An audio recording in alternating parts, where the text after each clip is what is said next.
নজর রাখবো পরবর্তী সংবাদে।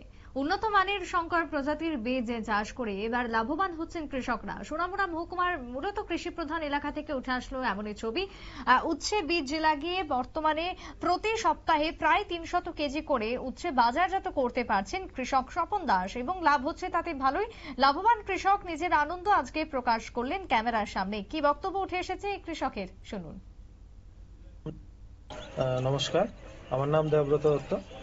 আমি east West seed India private লিমিটেডের শিলচর টেরিটরি সেলস অফিসার।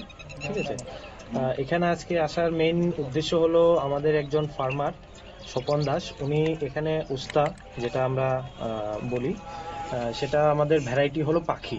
তো উনি এখানে অন্যান্য ফার্মাররা অনেক ধরনের ভ্যারাইটি কাল্টিভেট করে, বাট উনি এবার আমাদের পাখিটাকে চুজ করেছেন এবং উনি একখানি 5 ঘন্টার মতন জায়গাতে উনি ওই পাখি বীজটা লাগিয়েছেন।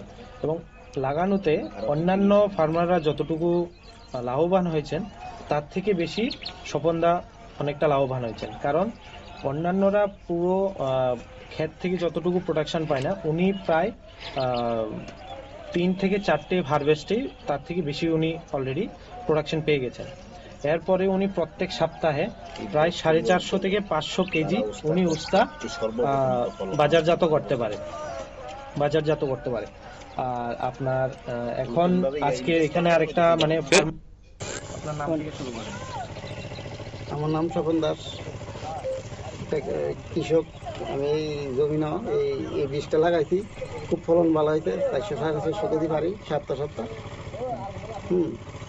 আরও এই আমার মতন কেউ পারতে পারছে না এই বীজটা, এতে পারতেই পারছে না কেউ, মানে ফলন নাই। আমার ফলনটা অন্য বীজ লাগাইছে, ফলন নেই। এইটা ফলন আছে। এই বীজটার নাম কি? ওই পাখি, ইস্ট ওয়েস্ট কোম্পানি। আপনারা শুনলেন একদিকে কৃষক এবং অন্যদিকে সংশ্লিষ্টের বক্তব্য। এই বীজ চাষের মধ্য দিয়ে তারা যে লাভবান হচ্ছেন এবং স্বল্প খরচে অধিক ফলন ফলাতে পারছেন, এই বিষয়গুলি নিয়ে আজকে বিশেষ করে সংস্থার দায়িত্বপ্রাপ্ত আধিকারিকরাও কথা বলছেন কৃষকদের সাথে। আগামী দিনে কৃষকরা যাতে অধিক পরিমাণে লাভবান হতে পারেন উন্নত প্রজাতির এই বীজের মধ্য দিয়ে, বীজ রোপণের মধ্য দিয়ে, সেই বার্তাই আজকে উঠে আসলো সোনামুড়া কৃষি প্রধান এলাকা থেকে। সংশ্লিষ্ট কৃষকরা আজকে খুশি, তারা স্বল্প খরচে অধিক লাভবান হতে পেরে। ছোট্ট বিরতির পর ফিরবো, সঙ্গে থাকুন।